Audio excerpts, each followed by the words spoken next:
Everyone, this is Kriti from techno India. So guys, आप सभी का हमारे चैनल में बहुत बहुत स्वागत है। और आज के हमारे इस वीडियो में हम देखने वाले हैं एलन टेक के केस 3 ओरिजिनल टूल का यूज़ करने वाले हैं। सो बहुत ही इंटरेस्टिंग वीडियो है क्योंकि आज हम रीड राइट का काम करने वाले हैं, वो भी एलन टेक केस 3 टूल से। हमारे पास आज का हमारा ईसीएम है सीमेंस का फोर्ड फिगो। ये हमारा सीमेंस फोर्ड फिगो का ईसीएम है जिसमें हम रीड राइट का आज काम करने वाले हैं। काफ़ी इंटरेस्टिंग वीडियो है और इसमें बूट एंड बेंच दोनों मोड यूज़ होता है। तो हमें सोल्डरिंग करके देन उसमें बूट मोड में कनेक्शन करके कंप्लीट इसमें वायरिंग करके उसके बाद इसमें देखेंगे कि कैसे इसके प्रोसीजर है सॉफ्टवेयर की। सो एलन टेक के बारे में आप लोग जानते हैं कि ये बहुत ही पावरफुल और ओरिजिनल टूल है जिसमें आप लोग किसी भी ईसीएम को रीड करके राइट कर सकते हैं। बहुत ही अच्छा टूल है और मैं आप लोगों को ईसीएम का थोड़ा डिटेल बता देती हूँ। इसके पार्ट नंबर क्या है और इसका आप इसे कैसे पहचानेंगे कि इसमें कौन सी आप लोगों को प्रोटोकॉल यूज़ करनी है, कौन सी आप मीन्स सॉफ्टवेयर में वर्जन यूज़ करना है।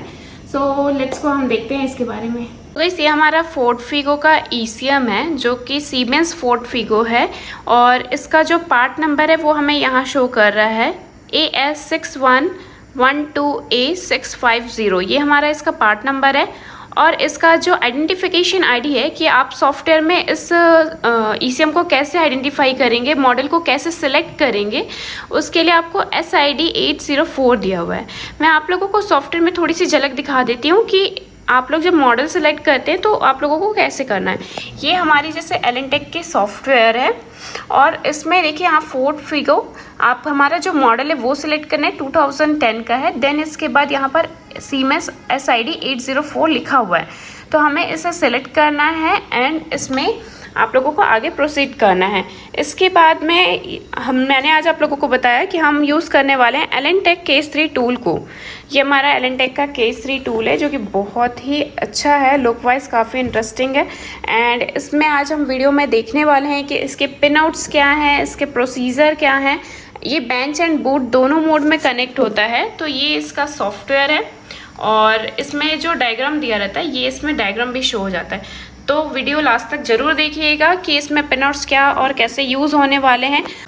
सो दोस्तों, सबसे पहले ये हमारा एलन टेक का सॉफ्टवेयर है जो हमारे डेस्कटॉप में इंस्टॉल्ड है और ये रही इसकी टूल। तो इसमें कनेक्शन करनी पड़ती है, पावर सप्लाई देनी पड़ती है। तो हम इसमें पावर सप्लाई दे देते हैं।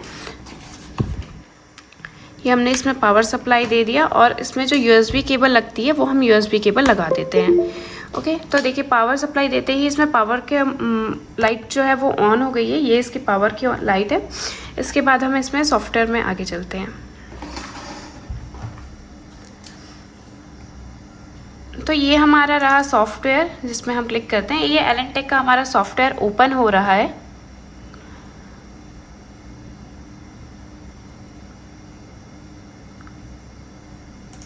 अभी इसमें बोल रहा है न्यू व्हीकल लिस्ट आ गया है, आपको डाउनलोड करना है तो डाउनलोड कर लीजिए, हम बाद में वो काम कर लेंगे। अभी हम अपने सॉफ्टवेयर में देखते हैं।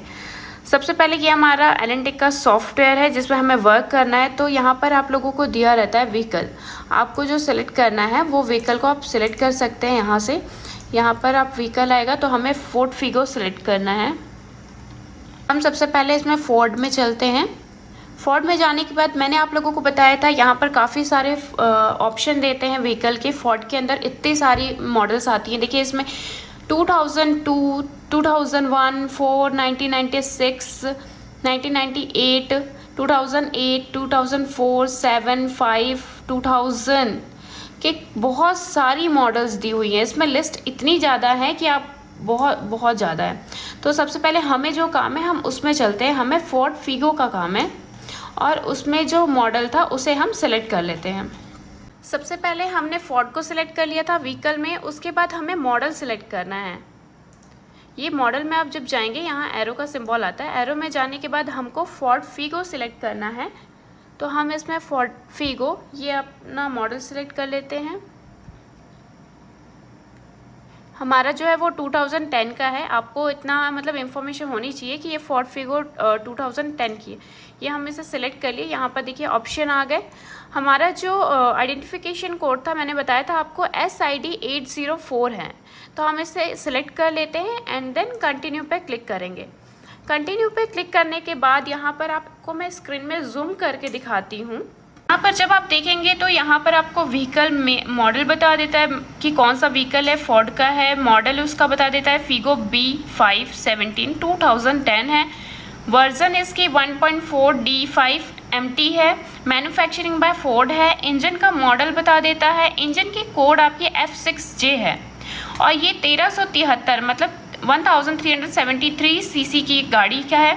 फ्यूल इसका डीजल है, किलोवाट 51 है, पीएस इसके 69 है एंड BHP 68 है, NM 160। मतलब ये आपको कंप्लीट डिटेल यहाँ पर आइडेंटिफिकेशन में बता देता है।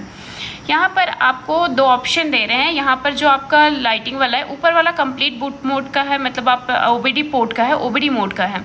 सेकेंड आपका बूट मोड का है, बेंच मोड का है। तो हम इसमें क्लिक कर देते हैं एंड इसके बाद कंटिन्यू पर जब क्लिक करेंगे, do you want to see the manual पूछ रहा है। तो अगर आपको मैनुअल देखना है तो राइट पे क्लिक कर दीजिए। यहाँ पर आपको मैनुअल शो कर देगा जिसके अंदर आप लोगों को इसकी डायग्राम, डिटेल्स, सारी चीज़ें बता देता है। ये देखिए, मैं आप लोगों को इसको बिग कर देती हूँ। यहाँ पर आप लोगों को इसकी, ये रही हमारी ECM जिस पे हम अभी वर्क कर रहे हैं सबसे पहले। देन सेकंड इसका आपको पूरा प्रोसीजर भी बताता है। Open the ECU being careful not to damage the part inside. मतलब आपको ECU को ओपन करना है, बहुत ही सेफ्टी से करना है ताकि कोई भी पार्ट इसके डैमेज ना हो। उसके बाद आपको आगे के सारे प्रोसीजर करते जाने हैं। यहाँ पर आप लोगों को मेन बता रहा है पार्ट जो ECU है, उसमें आप लोगों की जो पिन आउट्स हैं, जो आप लोगों को बूट बेंच मोड पे कनेक्शन करनी है, वो कहाँ पर करनी है। तो ये आप लोगों को कंप्लीट इसकी डिटेल जूम में करके दे देता है। उसके बाद यहाँ पर आप लोगों को अवेलेबल कनेक्शन मोड, मतलब इस कनेक्शन में आपको कौन कौन सी वायर यूज़ करनी है उसके डिटेल भी दे देता है। एसेसरीज के केस 3 के अंदर बहुत सारे एसेसरीज केबल्स होते हैं। आप लोगों को जब आप बेंच पावर सप्लाई देंगे तब आपको इस केबल का यूज़ करना है, दैट मीन्स 1400 K3AIM। इस केबल का यूज़ करना है। मल्टी वायर केबल का यूज़ करना है। Extension for multi wire cable use करनी है और आपको रेनबो रिबन केबल का भी यूज़ करना है। ये आपको केबल्स की डिटेल दे दिया। देन इसके बाद में जब आप देखेंगे डायरेक्ट कनेक्शन बोल रहा है हमको। आप इसमें पिन आउट इसमें हमें सोल्डरिंग करनी पड़ेगी पिन आउट के लिए, कनेक्शन करने के लिए। तो यहाँ पर आप लोगों को कंप्लीट डिटेल दे रहा है। तो मैं आप लोगों को इसका कनेक्शन भी दिखा देती हूँ, ECM में भी दिखा देती हूँ साथ में। तो ये आपका जैसे कि ECM में बोल रहा है 19 नंबर है, 20 नंबर है एंड 21 नंबर है। ये देखिए, मैं आप लोगों को दिखा देती हूँ। जो 19 नंबर है वो वाइट है अपना, 21 नंबर जो है वो आपका ब्राउन है एंड 20 नंबर जो है वो ब्लैक है। और एक और कनेक्शन है जो बूट मोड पे है। ये 4 कनेक्शन आप लोगों को लगानी है। अब इसमें आपको बता भी देगा कि जो 19 है वो क्या है, 20 जो है वो क्या है एंड जो 21 है वो क्या है। तो यहाँ पर देखिए, सबसे आपको जो इसमें यूज़ करना है सिर्फ वही आपको बताएगा। इसमें 11, 12, 13, 14, 15, 16 सब नॉट यूज्ड बता रहा है। सिर्फ आपको 19 बोल रहा है, वाइट पे है, वाइट जो है 19 है। और वायरिंग में लिखे भी रहती है कि जो वाइट है उसके ऊपर वो कौन सी पावर, कैन हाई है, कैन लो है। 20 नंबर जो है वो ब्लैक है एंड 21 नंबर ब्राउन है। तो जब हम वायरिंग करेंगे, पिन आउट करेंगे, तब मैं इस चीज़ को आप लोगों को बताऊंगी कि वाइट कैन हाई है, कैन लो है, पावर की कौन सी है। देन इसमें जो पावर सप्लाई है उसमें इस केबल का नाम लिखा है। ये केबल को आपको इसमें कनेक्ट करना है, तब उसमें पावर सप्लाई आएगी। इसके बाद हमको इसमें डायरेक्ट कनेक्शन भी करना पड़ता है पिन आउट के थ्रू। तो पिन आउट की भी डायग्राम इसमें दी रहती है, क्योंकि इसमें 2 कनेक्शन होते हैं। एक तो आपको सोल्डरिंग करके करनी पड़ती है और एक आपको पिन आउट के थ्रू करनी पड़ती है। पिन आउट में आप लोगों को एक ग्राउंड कनेक्ट करना है और 2 आप लोगों को VECU कनेक्ट करना है, जो सेम केबल है, रेड की केबल है। इसमें आप लोगों को डिटेल दिखा देता है कि जो पिन C3G4 है वो रेड है, जो VECU है एंड जो पिन H4 है वो ब्लैक है, वो ग्राउंड की है। एंड जो वायर सोल्डरिंग है, जो बूट पिन है, एक बूट पिन आप लोगों को ऊपर आया था, मैंने बताया था, वो आप लोगों की ग्रे कलर की होती है, वो बूट मोड में कनेक्ट होती है। तो जो केस 3 का कंप्लीट डिटेल है वो आप लोगों को बता देता है। उसके बाद आप लोगों को जब ये आपका कनेक्शन हो जाता है, उसके बाद आप लोगों को डायरेक्ट आइडेंटिफाई पे क्लिक करना रहता है। तो आप लोगों को मैंने ये डायग्राम दिखाया था इसके कनेक्शन के लिए। तो सबसे पहले हम कनेक्शन कर लेते हैं, उसके बाद इसमें आगे प्रोसेस करेंगे। ये इसका कनेक्शन है 19, 20 और 21। तो यहाँ पर आप देख सकते हैं सोल्डरिंग होके कनेक्शन हो गई है, ब्राउन, वाइट, ब्लैक। अब आप इसका डिटेल भी 1 मिनट में आपको जूम करके दिखा देती हूँ। ये देखिए, ब्राउन, वाइट, ब्लैक। जो ब्राउन होती है वो आपकी रीसेट की होती है, एंड जो वाइट होती है वो कैन हाई होती है, और जो ब्लैक होती है वो ग्राउंड होती है। ये तीनों यहाँ पर कनेक्ट हो गए हैं। एंड इसके बाद एक और जो है, जो बूट मोड में हमको कनेक्ट करना था, वो है ब्राउन, ऑरेंज कलर का समथिंग थोड़ा सा दिखता है, वो बूट मोड में यहाँ कनेक्ट हुआ है। इसके बाद ये देखिए सेम इसी के जैसा कनेक्ट हुआ है। इसको आपको बहुत सेफ्टी करना है। अगर आपसे नहीं होता है तो आप आसपास किसी भी जो सोल्डरिंग वाली शॉप होगी वहाँ जाकर आप कर सकते हैं, क्योंकि सारे काम हर कोई नहीं कर सकता है, इसलिए। इसके बाद नीचे आप लोगों को दिया हुआ है पिन आउट के लिए। ये आप लोगों को पिन आउट के लिए दिया हुआ है। पिन आउट में 3 पिन आपको कनेक्ट करनी है, ब्लैक एंड रेड। रेड की 2 हैं और ब्लैक है। तो ये देखिए यहाँ पर आप लोगों को ये भी कनेक्ट हो गई है हमारी ब्लैक, और यहाँ रेड है। रेड में ही यहाँ वाइट, आप लोग सोच रहे हैं कि वाइट लगा है, बट ये वाइट नहीं है। रेड में हमने वाइट के केबल को कनेक्ट किया क्योंकि वो हमको पतली चाहिए थी। ये देखिए जैसे ये है ना, यहाँ पर हम केबल को अलग अलग निकाल सकते हैं, अलग कर सकते हैं। यहाँ पर ऑप्शन दिया है। तो यहाँ पर जिसमें भी नीचे में रेड होनी चाहिए, ये देखिए जैसे ये नीचे में रेड है, इसी में हमने वाइट को कनेक्ट किया है। मैं आप लोगों को वायर दिखा देती हूँ।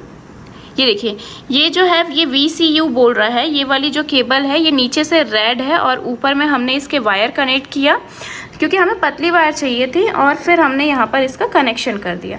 तो ये इसकी कंप्लीट कनेक्शन है, और यहाँ पर ये केबल फिट हो गई है। मैंने आप लोगों को बताया था इसमें केबल के नाम, नंबर लिखे रहते हैं कि आपको कौन सी केबल इसमें कनेक्ट करनी है।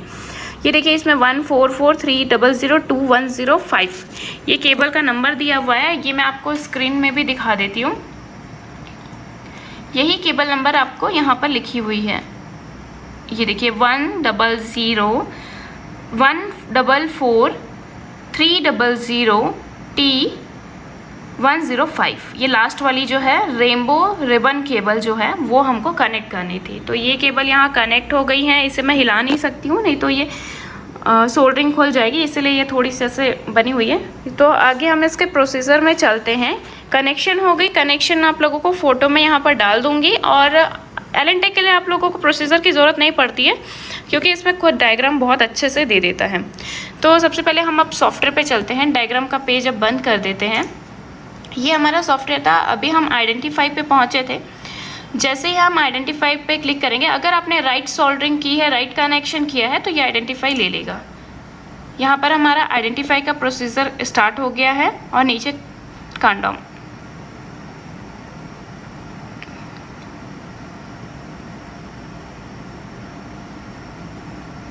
देखिए डेटा रीड कर रहा है, इसलिए यहाँ पर डेटा ब्लिंक हो रही है, डेटा की लाइट। और यहाँ पर ये आइडेंटिफाई का प्रोसीजर अब स्टार्ट हो गया है आगे। देखिए साइड में आप लोगों को शो कर रहा है यहाँ पर जो जो काम होते जा रहा है। अभी हमारा ऑपरेशन कंप्लीट हो गया, देन यहाँ पर लिखा गया ऑपरेशन कंप्लीट, मीन्स कि हमने सोल्डरिंग एंड जो कनेक्शन किया है वो बिल्कुल भी करेक्ट है। इसके बाद सेकंड आपका आता है रीडिंग का काम। तो हम अब यहाँ पर रीडिंग पे क्लिक कर लेते हैं। ECU आइडेंटिफाई कर रहा है, अब प्रोग्रेस पे है। और ये इसकी लाइट्स हैं, पावर की लाइट हो गई, की ऑन की लाइट हो गई, ECU ऑन की लाइट हो गई, डेटा की लाइट ब्लिंक हो रही थी क्योंकि यहाँ पर डेटा रीड कर रहा था। और यहाँ पर अब इससे ये भी कंप्लीट होने वाला है। देखिए यहाँ पर नीचे काउंटडाउन स्टार्ट हो गया है, और ये रीडिंग का प्रोसेस आपका स्टार्ट कर दिया है। बहुत ही इंटरेस्टिंग टूल है, बहुत ही अच्छा है। हमारे पास हम बाय सेल के लिए भी होते हैं। तो अगर आपको परचेस करना होगा तो स्क्रीन पर दिए गए नंबर से ज़रूर कांटेक्ट करें। कोई सी भी स्कैनर आपको डायग्नोसिस से रिलेटेड, प्रोग्रामिंग से रिलेटेड, ECM से रिलेटेड कोई सी भी स्कैनर चाहिए, आप हमसे ज़रूर कांटेक्ट करिए।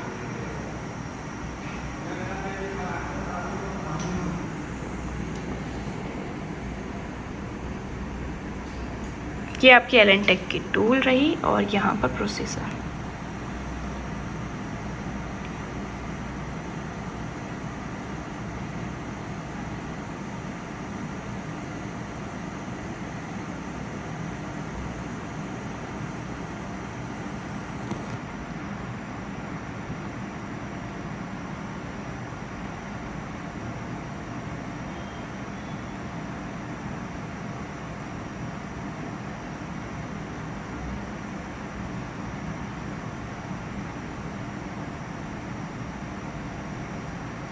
अब यहाँ पर कंप्लीट होने के बाद में ये हमको यहाँ सेव करने के लिए फ़ाइल बोल रहा है। जो आपने फ़ाइल रीड की है, ये चीज़ हमेशा याद रखिए, जो भी आप फाइल रीड करते हैं उसे आपको सेव ज़रूर करना है, क्योंकि अगर आप इसे सेव नहीं करेंगे तो बाद में अगर कुछ ECM में इश्यू हुआ तो आप उसकी ओरिजिनल फाइल को नहीं डाल पाएंगे। ये इस ECM की ओरिजिनल फाइल है जिसे हमने रीड की है, तो इसे सेव करना बहुत ही ज़रूरी है और आप इसे अपने अनुसार सेव कीजिए ताकि बाद में आप इसे समझ सकें। मैं अभी इसे रिसेंट में डेस्कटॉप पर सेव कर देती हूँ। डेस्कटॉप पर न्यू फोल्डर बना के यहाँ पर मैं फॉर्ड का नाम रख देती हूँ, यहाँ पर फॉर्ड, और आज की डेट हम डाल देते हैं। आज की डेट है हमारी 3/5। तो मैंने आज की डेट बना के इसे यहाँ पर सेव कर लिया और जैसे हमने सेव किया ये हमारे फोल्डर में आ गया। तो हमारा ये सेव हो गया, ये हमारा सेव हो गया प्रोसीजर। अब इसके बाद यहाँ पर आप देख सकते हैं ऑपरेशन कंप्लीट दिखा रहा है, मतलब हमारा रीडिंग का जो काम था वो कंप्लीट हो चुका है। इसके बाद हमें अब करना है राइटिंग का काम। राइटिंग के काम के लिए सेम जो फाइल आपने सेव की है, हम तो फ़िलहाल उसी को कॉपी पेस्ट करेंगे। राइट पे जाना है, आपने जो फाइल सेव की थी उसे सेलेक्ट करनी है, देन ओपन।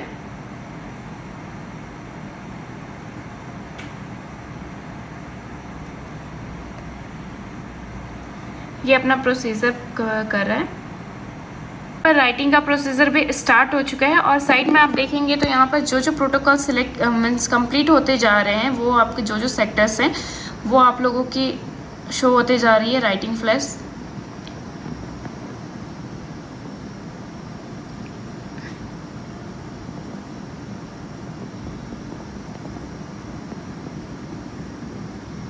सो गाइस देखिए, यहाँ पर आप लोगों का रीडिंग एंड राइटिंग दोनों प्रोसेस पूरा हो चुका है। राइटिंग जब हमने किया था तो यहाँ पर ऑपरेशन कंप्लीट हो गया। ये आप लोगों की एलेंटेक टूल है जिसके थ्रू हमने आज Ford Figo, siemens Ford Figo की रीडिंग एंड राइटिंग की है। काफ़ी इजी वे है और बहुत ही इसमें अच्छा इसके डायग्राम सब चीज़ बता देता है। देखिए ये जो एलेंटेक के सॉफ्टवेयर है, इसका सॉफ्टवेयर वर्जन भी यहाँ शो कर रहा है, लेटेस्ट वर्जन। सो गाइस ये हमारा कंप्लीट प्रोसीजर था जो भी आप लोगों ने वीडियो में देखा और बहुत ही इंटरेस्टिंग था, बहुत ही इजी वे में था एलेंटेक से काम करना, क्योंकि इसमें सारे डायग्राम शो हो जाते हैं। आप लोगों को कुछ भी अलग से ढूंढने की ज़रूरत नहीं पड़ती है इसमें। बस एक सोल्डरिंग में थोड़ी सी दिक्कत होती है कि आप लोग सोल्डरिंग कैसे करेंगे, तो आपके जो भी आसपास है जो सोल्डरिंग में प्रॉपर हाथ साफ हो जिनका, उनके थ्रू आप करवा सकते हैं। तो काफ़ी अच्छा है और बहुत ही वीडियो काफ़ी अच्छी है, तो आप लोग इसे ब्रीफ में देखिएगा। मैंने इसके पिन आउट्स, हर एक पिन आउट्स आप लोगों को अच्छे से दिखाए हैं। तो वीडियो अच्छी लगेगी तो लाइक सब्सक्राइब जरूर करिएगा and thank you for watching this video.